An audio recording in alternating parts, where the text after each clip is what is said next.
Hello guys, আজকে আমি একটা জাদু দেখাতে চলেছি। সেটা হলো এই দড়ি দিয়ে আমি গলার মধ্যে এইভাবে পেঁচিয়ে বার করে দেখাতে পারবো।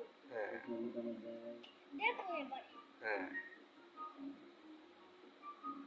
গাইস, এইভাবে নিয়ে এইভাবে ধরে এইভাবে আবার দেখি আমরা, আবার দেখি মিউজিকটা, আবার দেখি, আবার দেখি।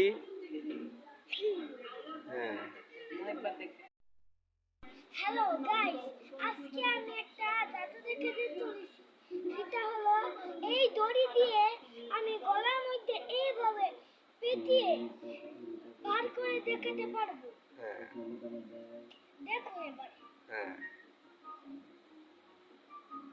গাইস, এইভাবে নিয়ে এইভাবে ধরে এইভাবে আবার দেখি আমরা, আবার দেখি মিউজিকটা, আবার দেখি, আবার দেখি।